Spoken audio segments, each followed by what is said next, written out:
የአዲስ አበባ ምግብና መድኃኒት ባለስልጣን ባደረገው ቅኝትና ክትትል በየካ ክፍለ ከተማ ልዩ ቦታው ሾላ ገበያ አካባቢ በግለሰብ የመኖሪያ ቤት ውስጥ የተከዘነ የአገልግሎት ጊዜ ያለፈባቸው ለኩላሊት እጥበት የሚውሉ ኬሚካሎችና የሕክምና መሳሪያዎች መገኘታቸውን አስታወቀ። በጣም የሚገርም መረጃ ነው። በተለይ የኩላሊት እንግዲህ እጥበት ሕክምና ምን ያህል ህብረተሰባችን ላይ ከፍተኛ ጫና እያሳደረ ያለ እንደሆነ ይታወቃል።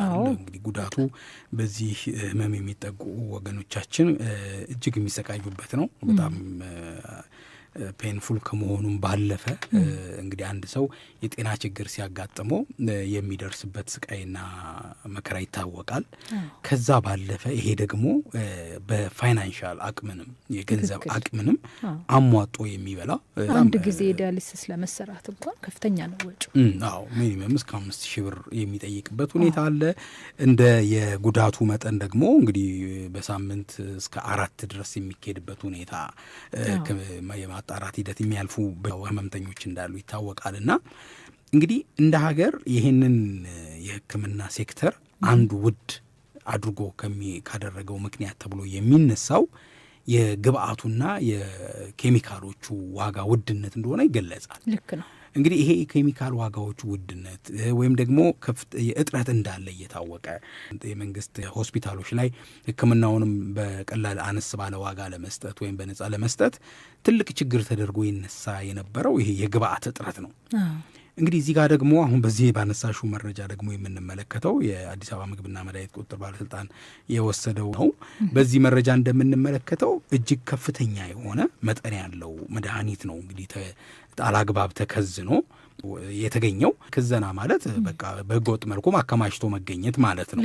ስለዚህ ተከማችቶ የሚቀመጡበት አንዱ ምክንያት በከተማው ላይ በገበያው ላይ እጥረት ሲከሰት ዋጋ ጨምሮ፣ ምክንያቱም አማራጭ የሚጠፋበት ሁኔታ ስለሚኖር በተፈለገው ዋጋ ለመሸጥ አላግባብ የሚከማችበት ሁኔታ የሚፈጠርበት ነገር እንዳለ ይስተዋላል። እና እንግዲህ ይሄ በመጋዘን ውስጥ በአጠቃላይ 34 አይነት የሕክምና መሳሪያና የኩላሊት እጥበት ኬሚካሎች እንደተገኙ ነው የተነሳው።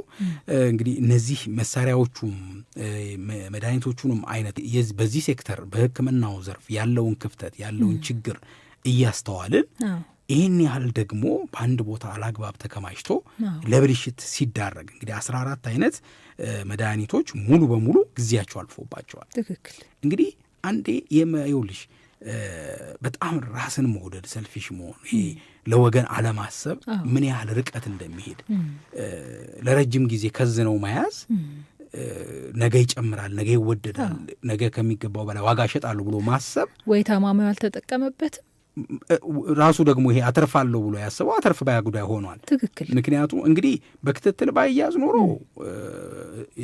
ምናልባት እንግዲህ የተበላሸው መድኃኒትንም ጥቅም ላይ ሊውል ይችላል፣ ለጥቅም ሊውል ይችላል። አስቢው ግን አሁን በዚህ ጋር ሲገኝ እነዚህ መድኃኒቶች እንዲወገዱ ተደረገ። እንግዲህ በኋላ ያው የሚቀጥለው ሀሳብ ላይ ታነሽዋለሽ። 2 አይነት አገልግሎት ጊዜ ያለፈባቸው ባይሆኑም ደግሞ በተገቢው አሁን አንደኛው ይሄ ለረጅም ጊዜ አላግባብ ከዝኖ ማስቀመጥ የሚያስከትለው ጉዳት ወይም በመጋዘን ውስጥ አከማችቶ መቀመጥ አንደኛው እንግዲህ እንደ መጀመሪያው 14 አይነት የሚሆኑት መድኃኒቶች የአገልግሎት ጊዜያቸው እንዲያልፍ አልቋል።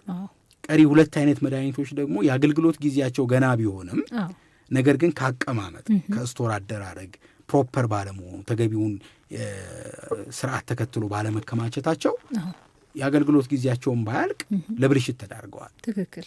አሁን ብዙ ጊዜ እኛ እንግዲህ ጥንቃቄ እንደ ሸማች ስናደርግ ብለን በምን እንዴት እንግዛ ፕሮግራማችን እነዚህ እናነሳለን አይደለ? የጥራት መለኪያዎች የተለያዩ እንደሆኑ በአንዱ መመዘኛ ብቻ እርግጠኛ ሆነን ጥራቱን የጠበቀ ነው ብለን የትኛውንም ምርት መጠቀም እንደሌለብን እናነሳለን። ልክ ነው።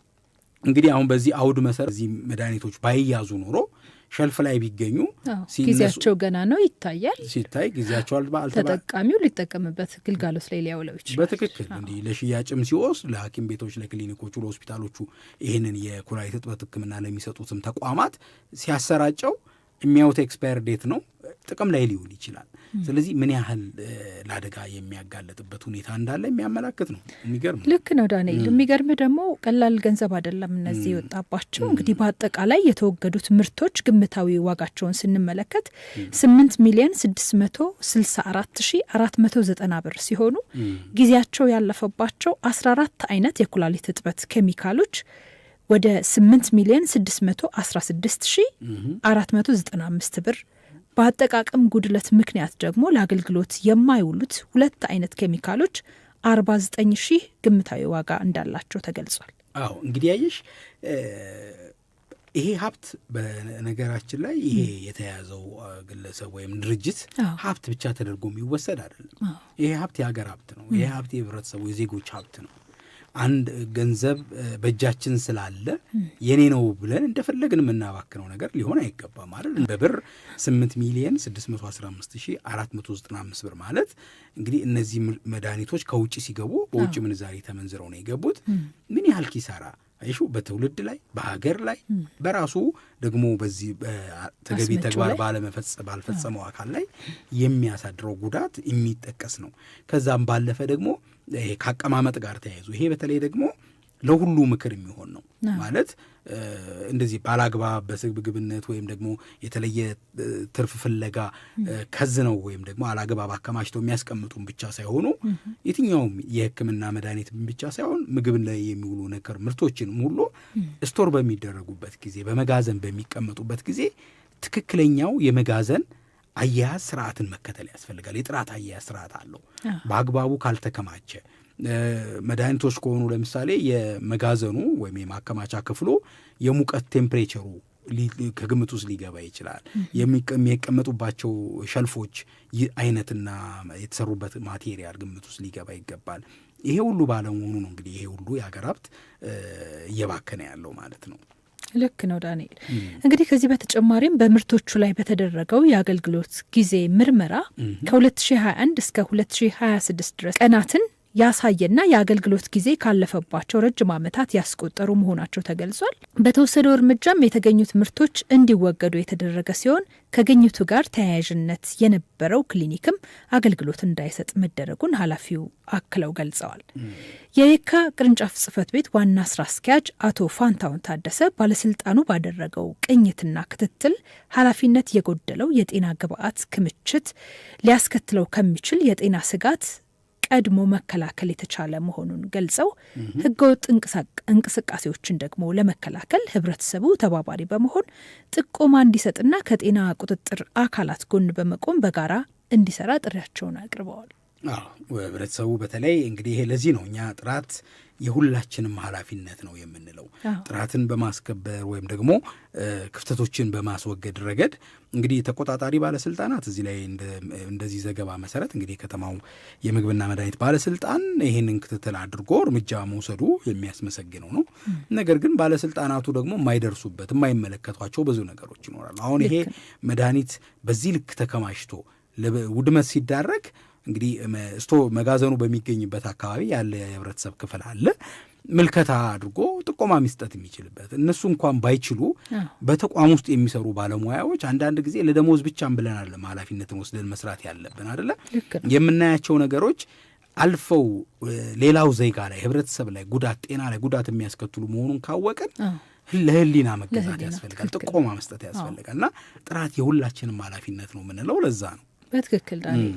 እንግዲህ የባለስልጣኑ ዋና ስራ አስኪያጅ ዶክተር ሙሉመቤት ታደሰ ጉዳዩን ባለስልጣኑ በጥብቅ እንደተከታተለውና በጤና ተቋማት በማስወገጃ ቦታዎችና በተቋማት ውስጥ ባሉ የመድኃኒትና የሕክምና ምርቶች ማከማቻዎች ላይ የተጠናከረ ቁጥጥር በማድረግ ህገወጥ የሕክምና ምርቶች ለህብረተሰቡ እንዳይደርሱ ኃላፊነት ወስዶ እንደሚሰራ ገልጸው ተቋማትም ለሚሰሩት ስራ ህጋዊነትና ስታንዳርድን አስጠብቀው ከባለስልጣኑ ፈቃድ ወስደው መስራት እንዳለባቸው ጥሪያቸውን አስተላልፈዋል። ዳንኤል አዎ ትክክለኛ ጥሪ ነው። እንግዲህ ባለስልጣን መስሪያ ቤቱን እኛም እንደ ምንከማን ጥራት ላይ ትኩረት አድርጎ እንደሚሰራ አካል እና የጥራት ባለድርሻ እንደሆን ባለቤት እንደሆነ አካል ለተወሰደው ክትትልና ለተወሰደው እርምጃ ምስጋና ማቅረብ እንወዳለን። እንዲህ አይነት መልካም ተግባራት ሲፈጸሙ ሁልጊዜ ችግሮችና ክፍተቶች ሲኖሩ ባለስልጣን መስሪያ ቤቶቹን የሚመለከታቸውን አካላት ላይ ጥያቄ እንደምናነሳው እንደምንወቅሰው ሁሉ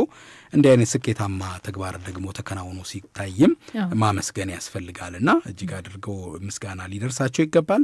እንግዲህ የተወደዳችሁ የምንከማን የጥራት ወዳጅ ቤተሰቦቻችን እናንተስ በየአካባቢያችሁ የምታስተውሏቸው ነገሮች ምን ይመስላል? እንዲህ ያሉ በተለይ ከጤና ጋር ቀጥተኛ ግንኙነት ያላቸው በሀገር ውስጥ በዚህ ህመም የተጠቁ በርካቶች ሕክምናውን ፍለጋ ብዙ ውጣ ውረዶችንና ብዙ ችግሮችን በሚያሳልፉበት ነባራዊ ሁኔታ ውስጥ ሆነን ሳለ በዚህ መልኩ ያሉ ተገቢ ያልሆኑ ተግባራት ምን አይነት ምልከታ ይሰጣችኋል? ሀሳብ አስተያየቶቻችሁን ላይ በጽሁፍ መልእክት ታደርሱን ትችላላችሁ። ወደ እናንተ የመልሰን የምናደርስ ይሆናል። ምንከማን መልቲ ሚዲያ ብላችሁ ዩቲዩብ ላይ ሰብስክራይብ በማድረግ ቤተሰብ እንደሆኑ እንድትሆኑ እንጋብዛለን።